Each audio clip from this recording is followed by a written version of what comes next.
Hello and welcome to Oyster Cars. Quick video here to show you something a little bit special we have available for sale. This is a Merlin Roadster.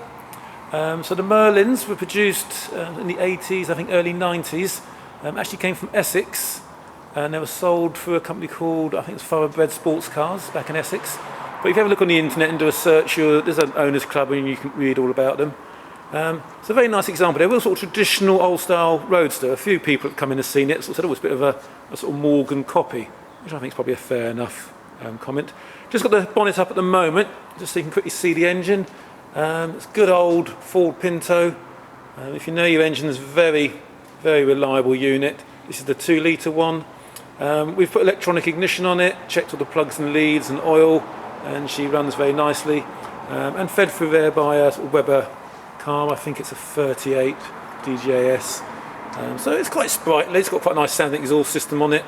I mean, if you wanted to, you could liven them up a little bit of twin cars, but I don't really think that's the kind of sort of car it is. I'm just going to pop the bonnet down for a sec. Drops down.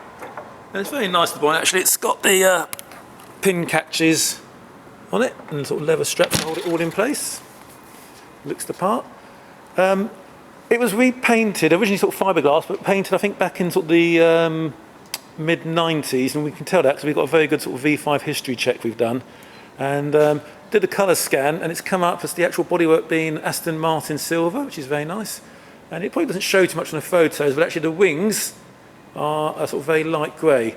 It's quite common on the Merlins, but they'd be two-tone body and wings. You know, sometimes they're red and cream, etc. But it's quite sort of subtle silver grey. And some quite nice alloy wheels. The tyres are all good condition on it. As you can see, it's got a few blemishes you'd expect for a car of its age, but generally the bodywork's really nice. Certainly there's no big cracks or scrapes or anything like that.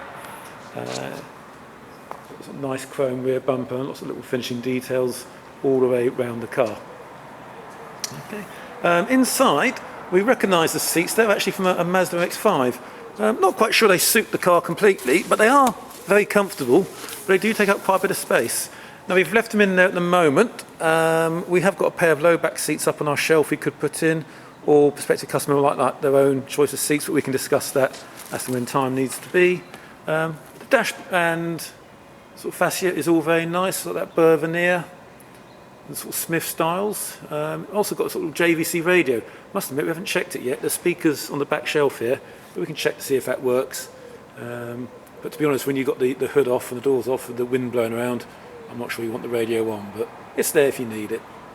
The car is donor vehicle's 1972 Ford Cortina, so that had been the donor vehicle when the car was then built sort of mid-80s. But what's very nice is it is old enough now that it's tax exempt, and it's also MOT exempt, being over 40 years old. But we have put it through a proper MOT. You can have a look at it online.